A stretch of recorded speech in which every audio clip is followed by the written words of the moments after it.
Alrighty, Joe. So, what happened this week? Well, this week we've got Shuhei Yoshida talking to GameSpot about Project Morpheus over at GDC last week, where he touched a little bit about pricing and maybe some possible E3 game reveals tied to the Project Morpheus. He said, "Quote: Many studios of ours are working on actual games. We haven't talked about these games as yet. We are waiting for the right time. Starting probably at E3, we'll start to show the actual games. Talking about, whether it be full games or only demos available when the headset finally launches next year. In addition to these mystery games, Yoshida said Sony's teams in Japan and London are working on new demos meant to illustrate the power of VR as a platform. Concerning the price, Yoshida wouldn't give a specific figure on the consumer model for Morpheus, but said it's Sony's goal to offer the device for as low a price as possible, saying, quote, as low as possibly can be done. Yoshida said when asked if there was a target price in mind, we are not talking about any specific number, but this is a console business. We try to provide the hardware at the lowest possible cost so that more people can come in and so that developers can make games on to create the market. So we'll have the same approach. And Yoshida also confirmed that the core Morpheus hardware has been finalized and that Sony has no plans to release a wireless version of the headset. There you go. That report comes from GameSpot. So, when they say that, it's a console business and we want to get as many people as possible, so that alleviates my fears that it's going to be $1,000. Right. But at the same time, Joe, if you had to make a guess, how much do you think it'll be out the door? I would say low estimate would be $400. Really? Okay. Yeah, because we're talking about a headset with with a very high quality display on top of the crazy technology that's required to power it. All you do, Joe, is put your Note 4 in there, and that's yeah, that'll do it. Just stick that, or excuse me, your Sony Xperia. Oh God! All VR is going to be, you just slip a phone in there. But anyway, I'm hoping for $300 myself, because I don't know if you can have it be as much as the PlayStation 4, but then again, we'll see. We'll definitely see, but. That and a PS4, and I don't know. But I do like the fact that they say, we're going to try to get as many people through the door, so this isn't going to be like 4K TVs where you have to be Beyonce to get one of these things. So, but who would want to be Beyonce, though? For real. I know, like you keep you don't win an award, and Kanye West comes up there and embarrasses you. It's terrible, man. It's like, fucking hey, I don't even care about this award, Kanye. Come on. Here's the question, Joe. Are you interested in this at all? I'd really have to get my hands on it myself, because I've been in the vicinity of it. Like they had an E3 last year, but you needed an appointment to see it, and we couldn't get a hold of Sony at all to get any official appointments at their booths. So all I could do was roam around to see what was open, on the show floor. But I don't know. If early impressions are very positive, so I look forward to trying it one day at least. Yeah, like I have yet to hear a bad thing about this. Like I'm not hearing, there's stuttering issues. It's the graph, it's not good. No, it's like everything I've heard has been like fully immersive, and just like listening to people talk about using this thing, it's very cool from like a almost like a childlike standpoint who just discovered a new toy. Yeah. Hey, have you heard, like, on the new podcast Beyond, the updated podcast Beyond with the new crew over there? They were talking about their time with the Morpheus. I don't know if they were playing it at GDC or PAX, I forget, but I think Max Scoville was using it, and he said it was very, like he said, very immersive, not disorienting in the least, very responsive. Like he started the demo sitting down, and one of the characters in the demo told him to stand up, and he did, and it was very... Oh, and we never mentioned this, but the PlayStation Move is back, Joe. The PlayStation Move never left, Malcolm.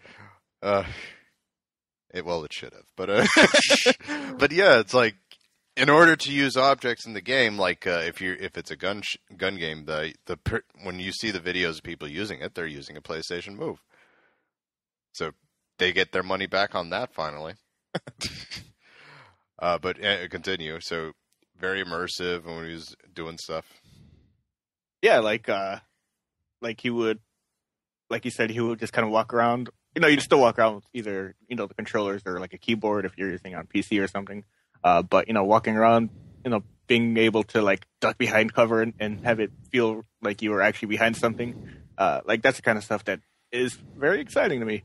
But so long as it's comfortable to wear with my glasses and isn't outlandishly expensive, I think it's something like I think it's the actual like people. VR is finally the future that people wanted VR to be 25 years ago. I tell you, Joe, when we have kids and they're like 10, this is going to be like the thing. I'm telling you. Like I was listening to, I forget where it was from. I think it was GameSpot. Some guys were talking about playing this tech demo where it was essentially a shooting gallery, and it started at the beginning. You were like, you were sitting in a chair, sitting across from like a mob boss or something. And he starts looking around, and he immediately notices the exit sign. And as soon as he focuses on the exit sign, the NPC sitting across from him starts snapping his fingers to get his attention, and he's going like, "Hey, you're not going anywhere."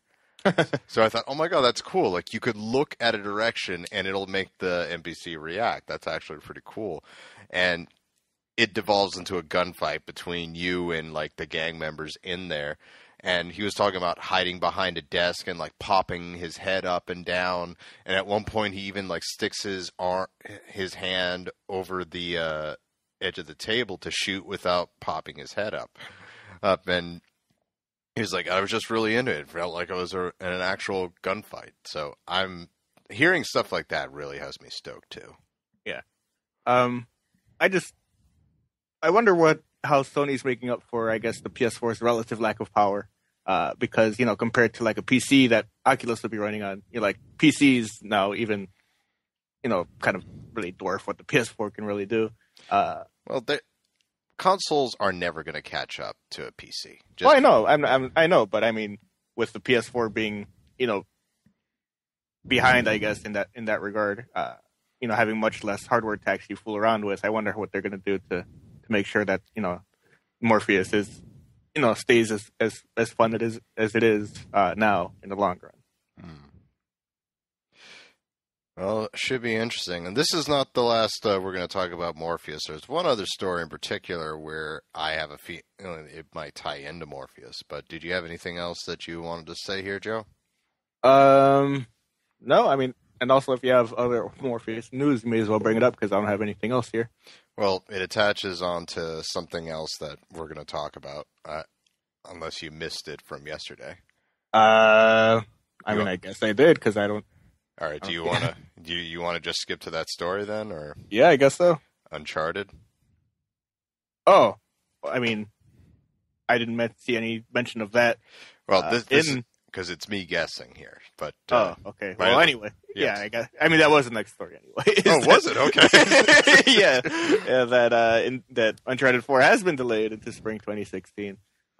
Not really surprising anyone, I don't think, because we're already in March and they never said anything specific about like they not so much as a fall 2015, just 2015. So. All right, and let's just address the big question right off, Joe. Is this the end of the world? Yes. All right. Well, thanks for joining us, folks.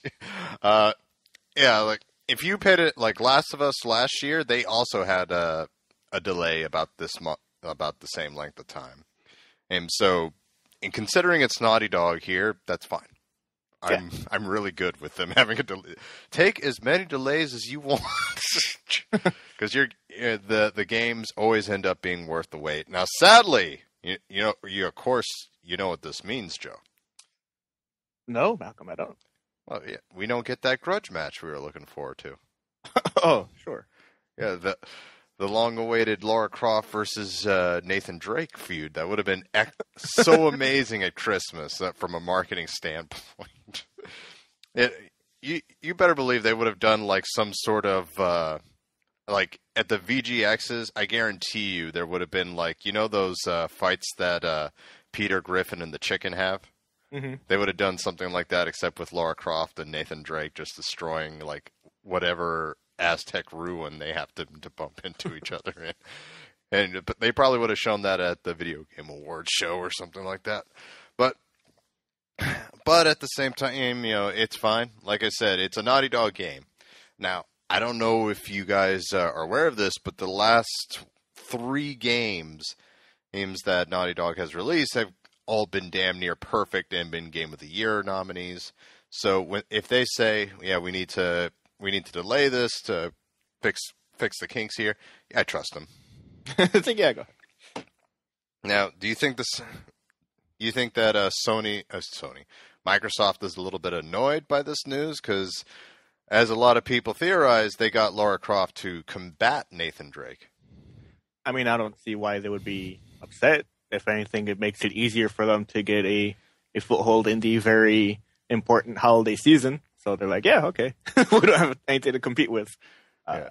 And by the way, that, Xbox are going to be like, they delayed to not go toe-to-toe with Rise of the Tomb Raider. No. It's Uncharted. They really have nothing to be afraid of. I mean, I think it's just simply that. They just wanted to make the game better, so God bless them for doing that. Yeah. They didn't want to Assassin's Creed Unity their game, dude. And let's make that load of garbage a saying now. Way to Unity that launch, dude. Come on. They patched that game again, by the way, a couple weeks ago. Yeah, I believe it. So this is what I was thinking, because I believe that they said that the headset is coming out in the first quarter of 2016, mm-hmm. and now early 2016. Early 2016. We're looking at spring, which is kind of early 2016, or not too far afterwards. Do you think that Uncharted is going to be a game that will be compatible with the headset? Not at launch, but eventually, yeah. Like that whole sequence from the PlayStation experience that they opened the show. Imagine doing that whole thing from Nathan's perspective. How crazy that would be. I mean, the thing is that, not I don't think every single game it would benefit from the VR. No, every single game. God of War. Let's have that Kratos' perspective. Like, most of the VR stuff that I've seen has been first-person stuff, so I'm not sure. I mean, unless they decide to put a first-person mode in the game, I'm not sure how much benefit you can get out of that from, I don't know. A lot. In the very beginning, Joe, with the VR headset, I think it's going to be very much from a, because it's cool type of belief behind each game. Like, if they do Uncharted, an Uncharted game that's just entirely from Nathan's perspective, where you're just bouncing all over the place, shooting things, going over. I guess they just want to see how that would work, and I'll be frank, I'd probably buy it just to try that out. I'd have to pause to throw up every 30 minutes, but aside from that. Right. I mean, I just don't want to get to a point early on where, we're putting stuff in for the sake of saying that you put it in, because otherwise you get to dangerous territory, like, say, like a little Deviants on Vita or the 800 crappy Move games that came out. So, I want them to be very careful with VR and, only really implement it where it makes sense. And they need to be. You're absolutely right. I mean, especially since they're first out of the gate, which means that they're sort of in the position that Microsoft was in when they were just announcing the new next-gen consoles, where Microsoft was able to go first and thus made all the mistakes that the other companies are like, okay, let's not do that. Like, this could be what Oculus Rift and Samsung are doing here. Like, okay, let's see how Sony handles this, and this, and then we'll just be different. So, but yeah, especially in the standpoint that they want as many people as possible to get their hands on this. And I mean, well, like I said, it sounds like they're trying to do whatever they can to make it as inexpensive as possible, which is good. Uh, but they need to be careful going forward. They need to have games. They have to have a nice price standpoint for it. And for God's sake, don't make it cost as much as the PS4. Come on.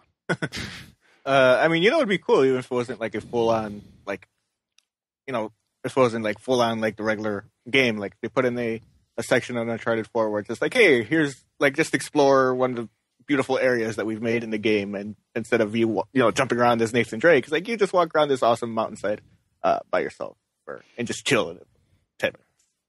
Oh god, like that could be something too. Like instead of it being like a full on game, you just have a company that's fantastic with visuals like Naughty Dog, and you're just walking through the Himalayas, or you're just walking through this amazing countryside, looking over, seeing wildlife and what have you. You don't need to be shooting anything up. Just yeah, you don't have to be jumping and hanging by your fingertips on a sheer cliffside. It's like I just want to walk around this fucking mountainside because, as you've probably noticed, Naughty Dog makes some fucking brilliant looking environments. It'd be nice to just be there, even if it's just to stand and walk around a little bit. Oh, something I just realized. This sort of goes against what we were just saying. Imagine PT as a freaking Morpheus game. Like that would make more sense because that was a first person thing, wasn't it? Yeah, pretty much the entire way. You were just like controlling, looking around, and what have you. Yeah. Oh God, I would fall down so many times. Ah! I would tear those goggles off my face. Oh gosh. So yeah, Morpheus is really excited, folks, because this is it. This is the very first step of the future. Like Ready Player One, or any of those games, like sadly Lawnmower Man or anything like that. This is like the first step of it being like that, where now we are in the game. And this has, like, I could do an entire conversation of what this means and what we could do. As games are just like a small part of it. So I am really stoked. And we'll see what happens here, because this could make or break Sony right here. This will either make them a lot of money or it'll cost them a lot of money, which right. They really can't afford to lose a lot of money right now, Joe. No, they can. Alrighty. Unless you got anything else on this subject? No, I think we're all Uncharted and Morpheus out. All right, we're all charted now. All right. Fully charted. Yeah, so in summary, Morpheus is going to be awesome, and so is Uncharted 4, so just be patient, folks. One other thing I'll ask about this, while I'm okay with Uncharted the game being delayed, that's an exclusive one exclusive less for this year. Do you think this is going to hurt Sony at all? I mean, a little bit, I guess. Slipping out of the holiday season is always a negative. That would have been a great seller for the holiday season, yeah. But it's up to Sony to fill the void, I guess. They'll probably announce games at E3 that'll release later this year. So I'm sure they'll fill some of that gap, but Drive Club PlayStation Plus Edition out on Christmas. They should just cancel the PlayStation Plus Edition and just make the game free for the whole game free. Yeah, they really should. Just forget the PlayStation Plus Edition and just make it free for PlayStation Plus completely. It's like why even bother with that anymore? But yeah, hopefully we'll have something to fill that gap. But we'll see. Yeah, we'll definitely see. Bloodborne just pretty much went to my Game of the Year pick with this decision right here, but we'll see how well Bloodborne does in this tournament this year. One other thing, as far as exclusives, people don't forget Until Dawn. I really have high hopes for that game too. That it looks really super fun, and I really believe, Joe. I think come June, they'll surprise us. They'll be like, "Hey, God of War 4," or something like that, or something. It's like, "Oh, No Man's Sky, it's out right now." Go. Oh man, I really wish that more game companies could adopt the Apple style of announcing things, where Apple is like, "Hey, yeah, here's this cool thing, and it'll be out either today or in a couple of weeks." It's like, "Oh shit, okay." You want there to be a $10,000 Vita version or Yes, that I can strap to my wrist. made of solid gold. I personally want to shake the hand out of whoever buys a $10,000 Apple Watch, because it must be great to have that kind of money you can just throw away. I mean, oh man. Like, I'm not mad necessarily at the idea of a $10,000 Apple Watch if it's gold, because, I mean, gold watches cost that much money, but, you know, they also cost that much money because there's real clockwork inside. It's not just a fucking computer built in China, you know? So it's less justified to spend the $10,000 on that Apple Watch. Just buy a real $10,000 watch if you've got that money. Yeah, forget buy a Rolex. car. Buy a Rolex. Buy a Rolex. Treat yourself with a real watch. Or better yet, buy a car with that kind of money. Or if I the money, I'll buy so that I can buy a car. Freaking A, I could pay off a majority of my college loans with $10,000, man. Jesus. Oh, boy.